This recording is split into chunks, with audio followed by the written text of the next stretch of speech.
La vida es una gran cadena cuya naturaleza se nos muestra en uno solo de sus eslabones. Es decir, podemos apreciar lo entero de la cadena, lo entero de la vida, a partir de uno de sus eslabones, a partir de una de las escenas.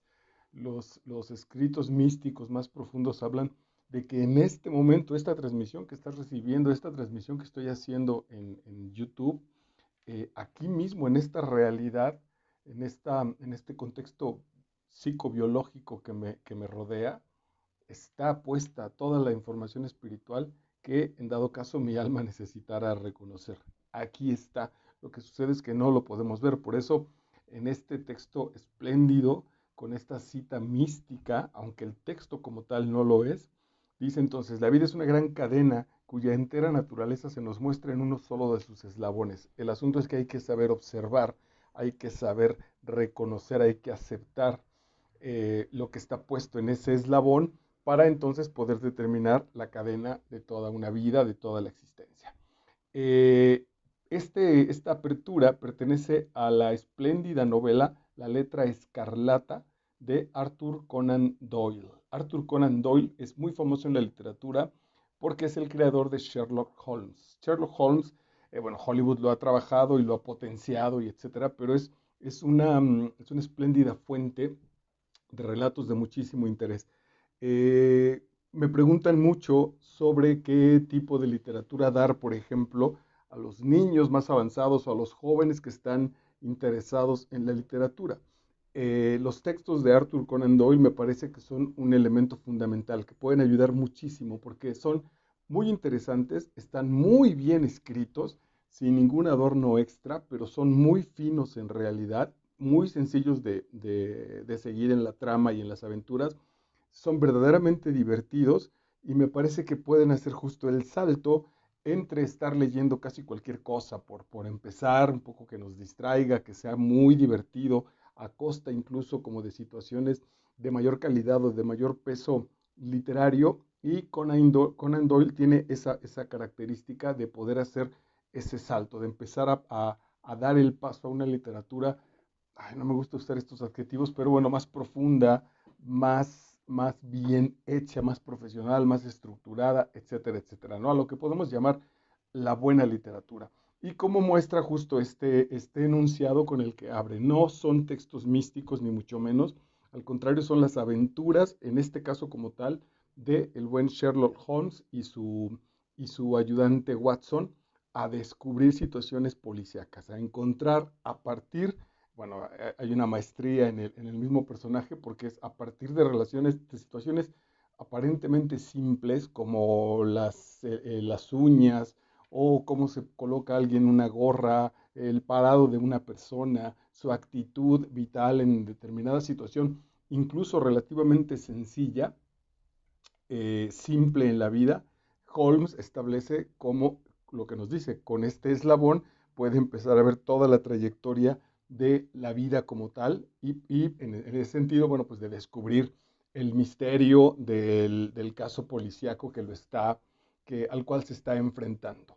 La letra escarlata es uno de los capítulos o uno de los textos de una serie mucho más amplia que puede estar en alguna antología o en las aventuras de Sherlock Holmes, etcétera.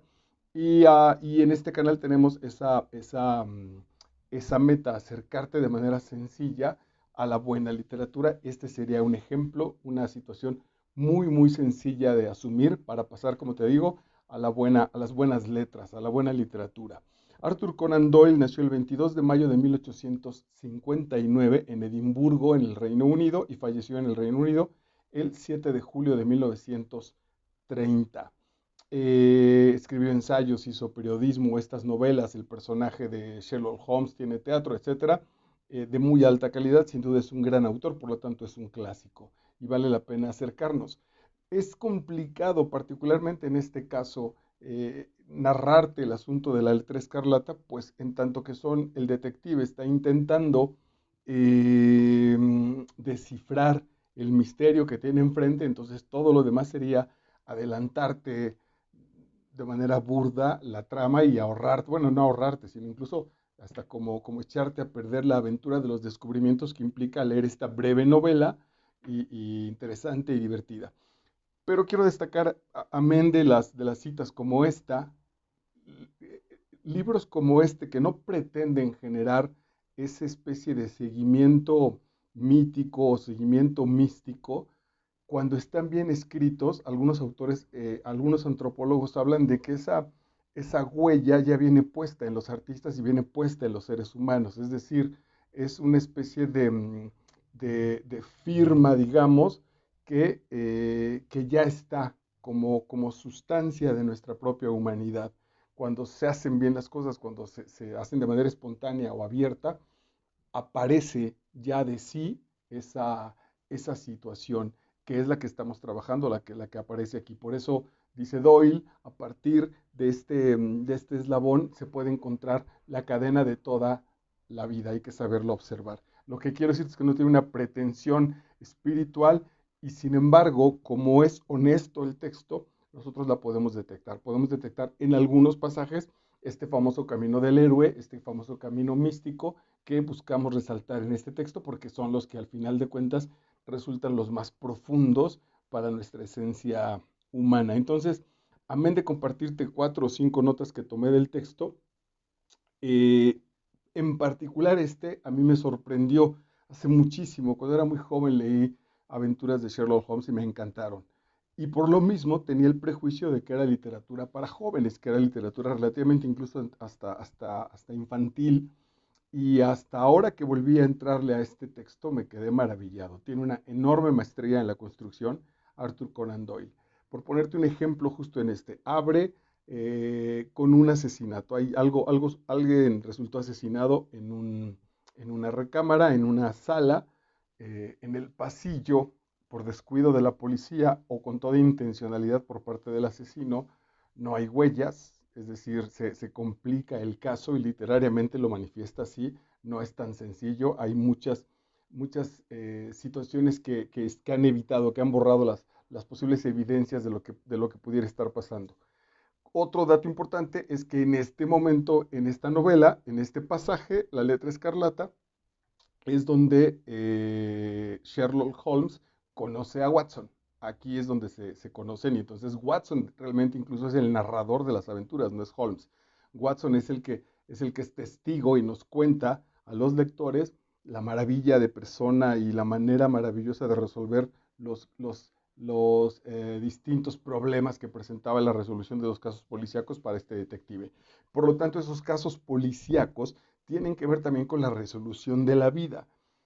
Hay una condición, un par de condiciones muy importantes. Holmes es absolutamente racional, ¿no? No juega con nada, con ninguna especulación que no sea probada, que no sea en ese sentido incluso casi científica, que podamos ver, medir, palpar. A partir de ahí genera sus relaciones. Y la otra, estrictamente metódico, que esa es una especie de indirecta para nosotros. Generar un asunto muy, muy ordenado.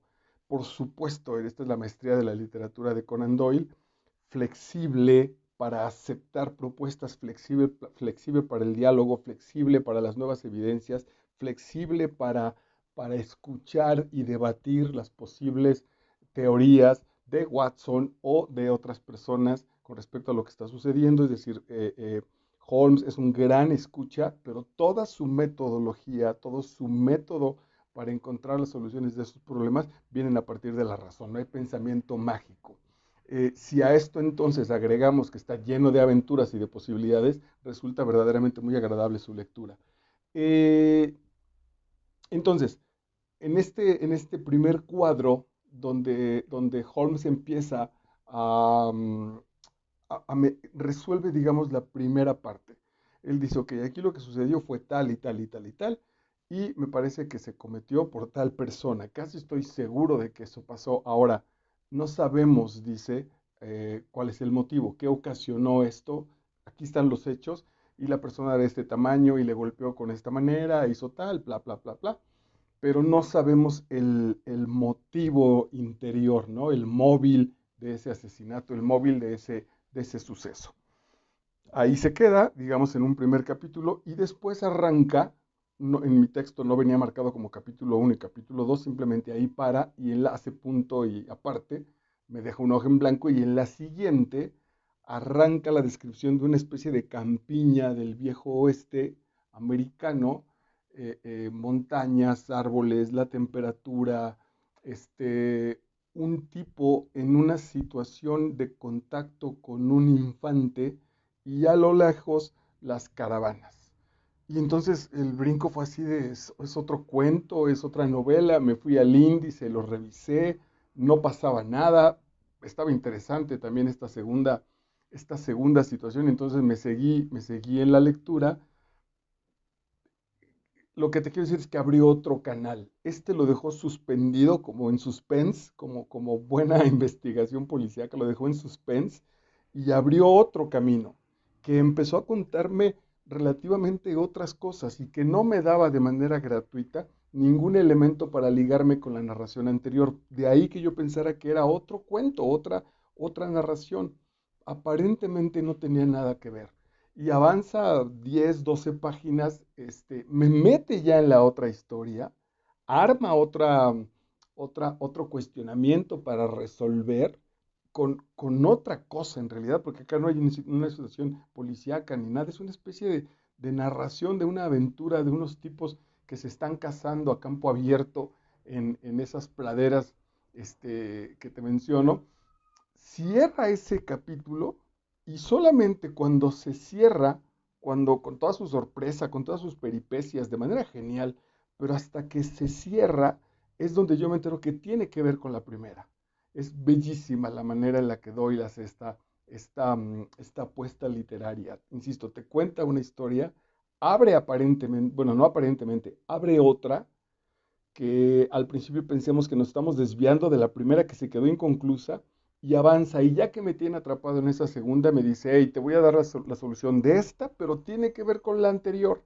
Y entonces es genial, es maravillosamente sorpresivo y finalmente genera una tercera donde encontramos estos lazos que no se dio permiso de regalarnos, que eran un reto, yo no sé si con mayor pericia literaria o conociendo esta especie de truco en Doyle, las siguientes novelas pueda ajustar y decir, ah, ya sé que va ligado, que son situaciones paralelas y al final de cuentas se unen y esta tercera nos da la explicación de cómo en la segunda, que aparentemente no tenía nada que ver, estaban las respuestas de la anterior y entonces es perfectamente congruente con esta cita con la que yo abro mi compartir contigo. La vida es una gran cadena cuya entera naturaleza se nos muestra en uno solo de sus eslabones. Podemos ver los eslabones separados. Lo que hace en esta novela Conan Doyle es que nos separa los eslabones, aparentemente pueden pertenecer a diferentes cadenas y después nos enteramos que pertenecen a la misma, que están unidos, que están relacionados, pero nosotros no teníamos esa información para saberlo y él tiene la maestría para jugar con eso. Me parece que ese es el gran elemento que vale mucho la pena dejarse descubrir, dejarlo aparecer de la letra escarlata de Arthur Conan Doyle. Y bueno, te comparto las otras citas que guardé, que no son precisamente el camino heroico como tal, su personaje no pasa por ese proceso, pero sí sugiere ese elemento. Si hay un nacimiento, hay un hecho, hay un asesinato, un muerto, y luego se hace una especie de resumen mm, no, no premeditado, donde nos enteramos que hay un proceso de infancia, un proceso de madurez y finalmente incluso un proceso de vejez. El siguiente dice, es un error capital teorizar antes de tener todo lo necesario en las manos. Desvía los juicios. Ahí está la metodología de Sherlock Holmes, pero la metodología de una vida incluso que estaría eliminando el asunto neurótico. Muchos de los textos que hemos trabajado aquí, los cuatro acuerdos, el chimpancé, un montón de textos que hemos trabajado aquí de desarrollo personal, la base es esta. Es un error capital, es decir, es un error importante, es un error muy grande, teorizar, generar discurso antes de tener todo lo necesario en las manos, antes de tener toda la información. Es inútil teorizar, es inútil dar por hechos, es inútil generar posibles soluciones. Y sin embargo es algo que nuestra comunidad, nuestra cultura hace de manera, yo te diría casi que hasta descarada. Los programas de, a mí me gusta el fútbol y me gusta mucho los programas de análisis deportivos, casi en cualquier deporte, pero ya los cancelo enseguida cuando empiezan a hacer sus adivinanzas. ¿Quién crees que gane? Estamos una especie de error mental de ir al futuro. No son capaces de analizar el presente, son incapaces de analizar un equipo, sus mecanismos, qué le sucede, incluso sus mecanismos psicológicos, qué está pasando, por qué este equipo de trabajo funciona de esta manera, por qué este equipo deportivo funciona de esta manera. Como son incapaces de verlo, no tienen todos los elementos en sus manos, empiezan a teorizar sobre el futuro. Y claro, ahí nos tienen atrapados, porque al final de cuentas, este mecanismo neurótico lo tenemos tan, tan transparente que ya no lo distinguimos, que ya no podemos reconocerlo. ¿Qué sucede si teorizamos sin todos los elementos en nuestras manos? Desviamos los juicios y empezamos a sacar conclusiones equivocadas y empezamos al final de cuentas a generar solo chismes, solo habladuría, bla, bla, bla, solo situaciones parlanchinas que en otros textos acabamos de trabajar uno donde la palabra se pierde, donde la palabra ya no tiene poder, ya no tiene sustancia, se desbarata y entonces se desbarata el compromiso humano, se desbarata la situación de nuestra responsabilidad en relación con la libertad que tenemos, se desbarata nuestra vida. Eh, en esta segunda historia, uno de los párrafos que te comparto dice, antes de sentarse, había depositado en el suelo su inútil rifle y también un gran bulto envuelto en un gran chal gris que había llevado en un cabestrillo sobre el hombro derecho. Parece tratarse de algo demasiado pesado para sus fuerzas, parece que es algo demasiado pesado para sus fuerzas, ya que cuando lo bajó, cayó al suelo un tanto violentamente. Al instante surgió del paquete un grito lloriqueante y emergió una cara pequeña y asustada, con unos ojos castaños muy brillantes y dos puños pequeñitos y con hoyuelos. Me has hecho daño, dijo el paquete, o lo que salió del paquete, me has hecho daño, dijo con una voz infantil. Bueno, era un niño. Ahora, ¿por qué lo trabajo? Porque este camino literario que Arthur Conan Doyle escoge para resolver el problema del asesinato, insisto, sin que sea una condición de él, nosotros lo podemos leer porque reconocemos los niveles de lectura, es un proceso heroico. Lo que le pesa a este personaje de manera simbólica es su niñez. Trae acá un bulto, porque si no, el autor, digo, si lo quisiera, si no fuera simbólico, el autor directamente nos diría, mientras cargaba el costal donde traía el niño o el bulto donde venía el niño, y seguiría la narración. Pero utiliza esta especie de truco para decir, antes de sentarse, había depositado en el suelo su inútil rifle y también un gran bulto envuelto en un chal gris. No nos dice qué estaba pasando hasta que se cae incluso y del costal sale la voz infantil que dice, me has hecho daño. Es la niñez del personaje y por lo tanto también la niñez de nosotros. Traemos nuestro niño, nuestra historia de la niñez cargada como un bulto y nos pesa. Dice, parece tratarse de algo demasiado pesado para sus fuerzas. ¿Cuántas cosas en la vida no nos sentimos ligeros porque estamos cargando el bulto psicológico, mítico, histórico, psicológico de el niño que traemos guardado, el niño que maltrataron, el niño que abandonaron, el niño que bla, bla, bla, lo que tú quieras, pero lo traemos aquí puesto, en esa travesía, en ese atravesar ese desierto, esa zona natural desértica, venimos cargando con ese bulto que cuando se cae de manera violenta, el niño nos reclama y nos dice, me has hecho daño, porque además todavía lo traemos entonces refugiado, todavía lo traemos guardado. No es un niño que camine a nuestro lado, no es un niño al que de pronto le prestamos los hombros y también camina junto a nosotros de manera libre, no es un niño que en nuestra caminata se distrae para perseguir mariposas o se duerme un rato porque ya se cansó, salta, se mete a un río, etcétera. No, es un niño que viene sujeto, que viene envuelto en este costal y que lo traemos como un peso. En la novela, en La Letra Escarlata, no tiene una determinación para nosotros necesariamente simbólica, pero no es gratuito que aparezca. Por supuesto, como en la literatura en realidad, nada es gratuito. Después de ese niño va a ser un elemento importante para que la historia se desate, para que la historia tenga un fin. Otro elemento simbólico, otro elemento del nivel 7 de este camino espiritual, escribe Conan Doyle. Eran buitres del oeste, cuya llegada es un anuncio de muerte. Aquí es un ejemplo también del nivel 6, del nivel de la relación. Hay una fuerza superior a nosotros que participa de nuestra vida. Estos buitres del oeste, que eso es una situación literal, vuelan en esos cañones y vuelan en esa zona relativamente desértica, esperando los cadáveres para comer de ellos mismos, para hacer esta carroña. Esos buitres del oeste, cuya llegada es un anuncio de la muerte.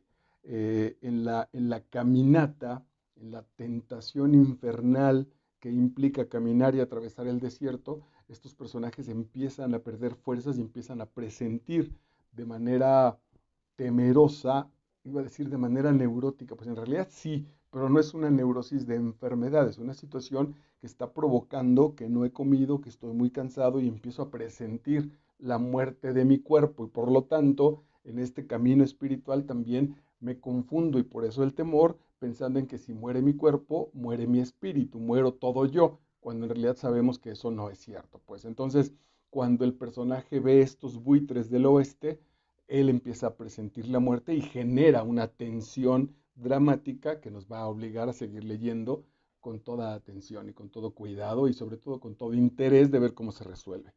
Y finalmente, insisto en que no quiero contarte qué sucede porque particularmente en este texto vale la pena que lo encuentres y que te dejes sorprender con él, dice, se girara hacia donde se girara, a cualquier lugar al que volteara en esta cadena alrededor mía, alrededor de mi existencia, parecía imposible evitar el golpe que pendía sobre él.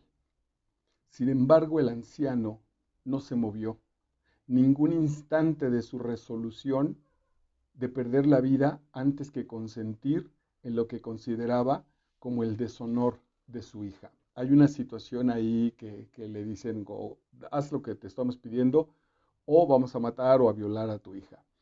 Dinos, me parece que el asunto es, dinos dónde está, ¿no? O te vas a morir. Y él, ante esa situación de decir, bueno, pues si tengo que morir o que mi hija pierda su honor, no tengo ningún problema. Este camino, este largo proceso de andar a través de esos cañones y de ese desierto, ese convivir con ese niño que traía guardado en ese costal que le había hecho daño, le ha permitido reconocer que la muerte es un paso de trascendencia, que no es que perdamos nada. Insisto que este texto no lo suelta, pues no es una explicación ni siquiera filosófica, es, es un retrato de la narración que establece Conan Doyle con tal maestría que podemos nosotros atrevernos, en este caso de mi parte, a entender ese proceso.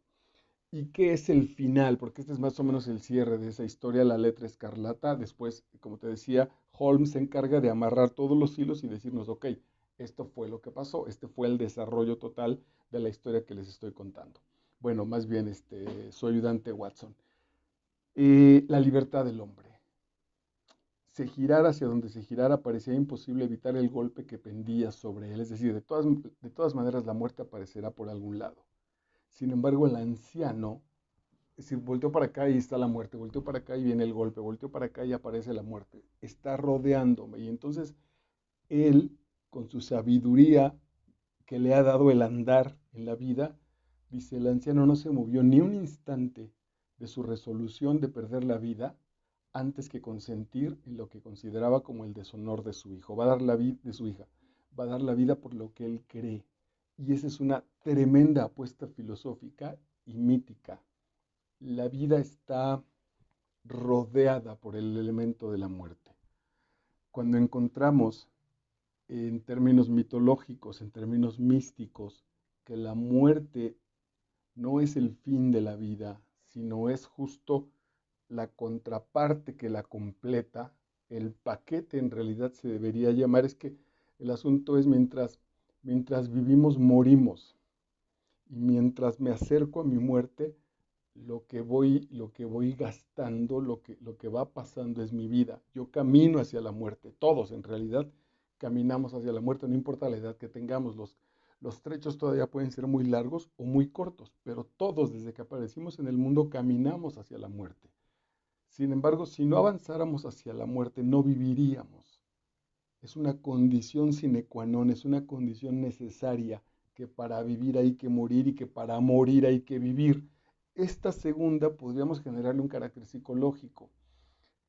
Para morir hay que vivir. Es decir, quizá no tengamos, en otras novelas lo hemos trabajado, en otros textos ha aparecido, quizá no tengamos ni siquiera derecho a la muerte porque ni siquiera he vivido.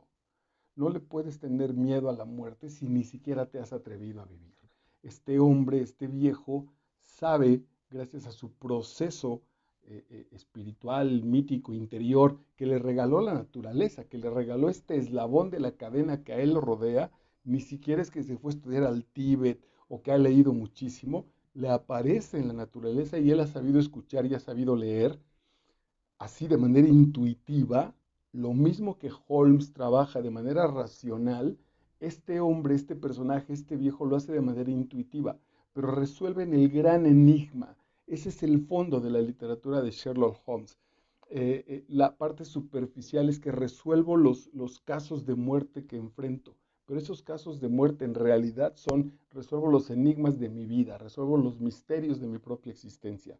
Esos misterios que Holmes resuelve son los misterios que nosotros tenemos guardados.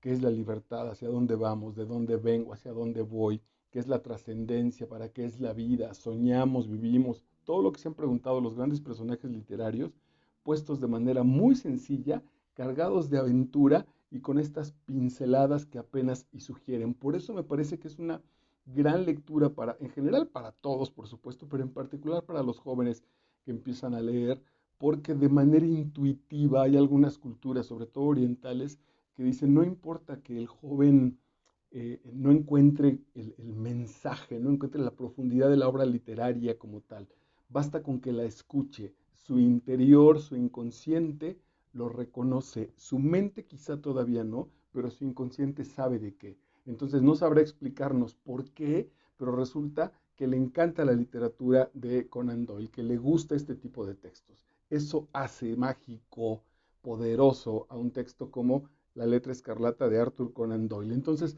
el viejo asume y paradójicamente aparece el milagro, aparece la suspensión de la naturaleza, que es entonces, estoy tan entregado a mi propio valor vital, hago uso de mi herramienta que es la libertad, la enfrento a cualquier costo, porque para esto he vivido, es decir, la vida no tiene ningún sentido mantenerla si no tenemos como base, como estandarte un valor, una meta noble que aporte al mundo, que aporte para los otros. Si no tienes eso en la vida, en realidad solo estás muriendo, solo estás desgastando tu tiempo sin ningún sentido.